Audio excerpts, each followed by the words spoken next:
Hello friends, welcome to loshiyum நானும். இன்றைக்கி ஒரு ஆல் மசாலா தான் பார்க்க போகிறோம். அதாவது கொழும்பு மிளகாய் பொடி தான் பார்க்க போகிறோம்.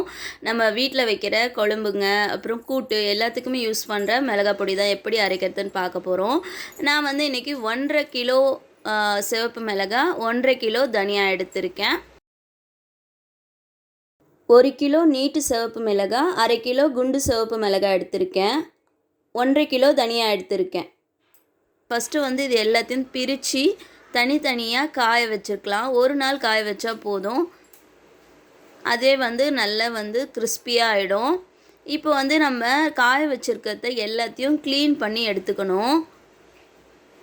அதில் வந்து நிறைய தூசி இருக்கும், கல் அந்த மாதிரி இருக்கிறது எல்லாத்தையும் வந்து க்ளீன் பண்ணி எடுத்துட்டோன்னா நம்மளுக்கு சுத்தமான மிளகாய் பொடி செய்கிறதுக்கு ஈஸியாக இருக்கும். இந்த மாதிரி முரத்தில் புடைச்சி எடுத்துக்கலாம்.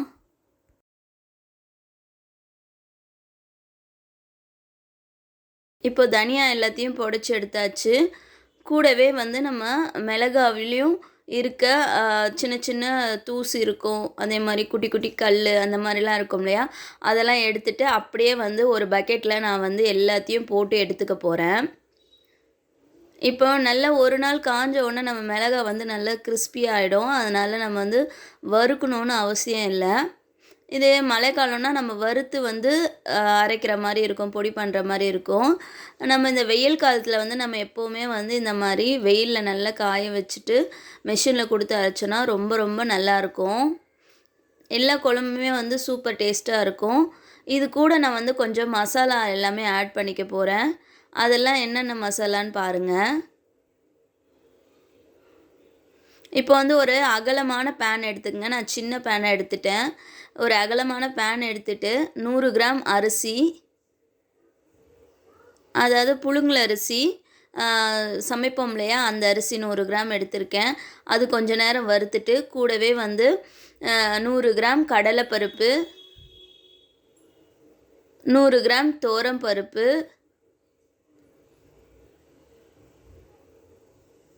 50 கிராம் வெந்தயம், 100 கிராம் மிளகு,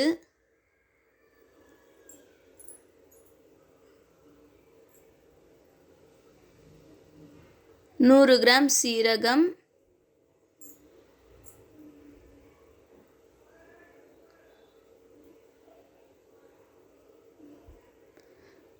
50 கிராம் கடுகு. இந்த எல்லாமே நம்ம குழம்புக்கு ரொம்ப டேஸ்ட் கொடுக்கறதுக்காக அரைக்கிறது. 25 கிராம் கசகசா. இது அசிடிட்டிலாம் வராத இருக்கும், அதனால் கசகசா ஆட் பண்ணிக்கலாம். இப்போ கொஞ்சம் நேரம் நல்லா வறுத்துக்கலாம். இந்த வறுக்கும் போது நல்ல ஒரு வாசனையாக இருக்கும். இது வந்து நம்மளுக்கு வந்து ரொம்ப தீய வைக்கக்கூடாது, மீடியம் ஃப்ளேமில் வச்சு வருங்க, அப்போ தான் நல்லாயிருக்கும். ஒரு சுக்கு வந்து 25 கிராம் எடுத்திருக்கேன். அதுவும் வந்து சும்மா வந்து வறுத்துக்கலாம்.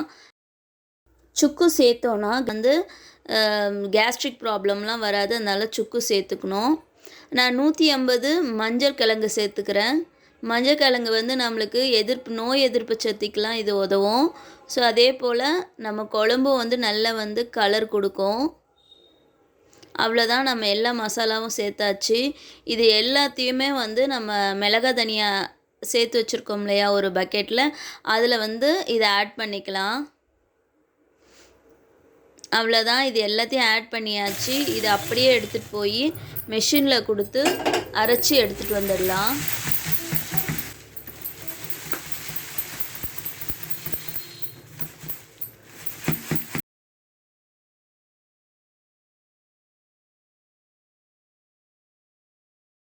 அவ்வளோதான், நான் இது மெஷினில் கொடுத்து அரைச்சி எடுத்துன்னு வந்தாச்சு. அவங்களே நல்ல ஒரு ஃபைன் பவுடராக அரைச்சி கொடுத்துருவாங்க. இதை வந்து அவங்களே ஆற வச்சு கொடுத்துருவாங்க. ஒரு மேட்டு போட்டு அதில் வந்து மிளகாத்தூள் கொட்டி ஆற வச்சு கொடுத்துருவாங்க. அந்த மாதிரி ஆற வச்சு எடுத்துகிட்டு வந்து வீட்டில் அப்படியே வைக்கக்கூடாது. மூடியை போட்டு மூடிட்டோன்னா இன்னும் வந்து ஒரு மாதிரி கருப்பாகிடும் கலரு. ஸோ அதனால் லைட்டாக திறந்து வச்சுட்டு கொஞ்சம் ஆறின பிறகு தான் மூடி வைக்கணும். இந்த மாதிரி சின்ன சின்ன கண்டெய்னரில் வச்சு நம்ம ஸ்டோர் பண்ணி நம்ம குழம்புகள்லாம் வைக்கலாம். இது வீடியோ உங்களுக்கு யூஸ்ஃபுல் தான். லைக் பண்ணுங்கள், ஷேர் பண்ணுங்கள், கமெண்ட் வந்து. தேங்க்யூ ஃபார் வாட்சிங்.